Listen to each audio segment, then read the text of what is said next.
100 बार फिसलती है। ठीक है, इस पंक्ति में कहा गया है कि एक नन्ही सी चींटी वो क्या करती है, मुंह में अनाज का दाना लेकर चलती है। वो कहाँ चलती है, पेड़ पर चढ़ती है। वो पेड़ पर ऊपर चढ़ती है, लेकिन जब वो चढ़ती है तो क्या होता है, वो बार बार फिसल कर नीचे आ जाती है। फिर वो फिर से चढ़ती है, फिर नीचे आ जाती है, फिर चढ़ती है, लेकिन इस प्रकार वो अपनी जो क्रिया है वो करती रहती है। अपनी जो चढ़ने की क्रिया वो बार बार करती है, 100 बार फिसलती है, लेकिन वो चढ़ती ही रहती है।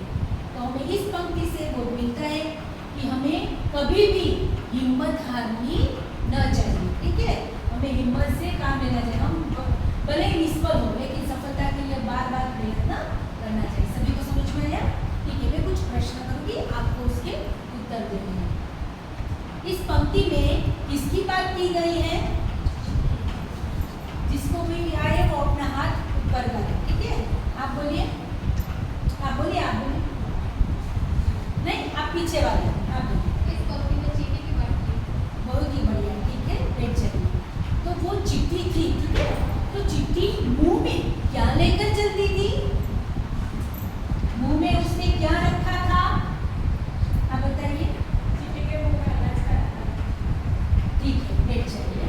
तो वो मुंह में अनाज का दाना लेकर कहाँ चलती थी?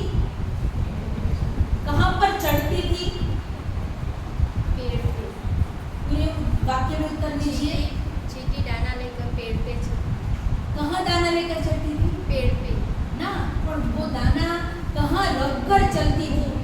बहुत ही बढ़िया, बैठ जाइए। जब वो दाना लेकर पेड़ पर चढ़ती थी तो क्या होता था?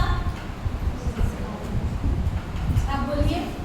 चींटी जब मुंह में दाना लेके जा रही थी तो बार बार पेड़ से फिसल जाती थी। बहुत ही बढ़िया।